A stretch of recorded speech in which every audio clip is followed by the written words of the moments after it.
Hey, what's up mga kaeme? At andito na naman tayo sa cooking class ko. Oh, magluto-lutuan na naman tayo. At pupunta tayo sa ating rep na naman at kukuha tayo ng mga ingredients. O lulutuin natin o mga gulay ng mga isda kailangan natin para sa luto-lutuan natin.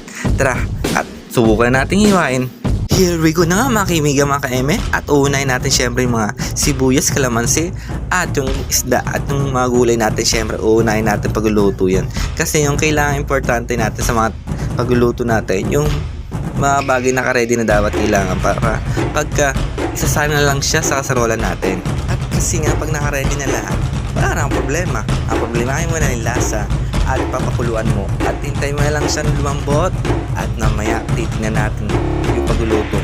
Paano siya gagawin? At yun na mga ka-eme, inuna ko syempre yung isda, ilagay sa kasarola at yung kalamansi pinigyan ko at tinanggal ko pa ng maiwagang buto-buto yan mga kaibigan. At mga magic sarap, si asin at yung kanyang mga gulay, lalagay natin yan syempre.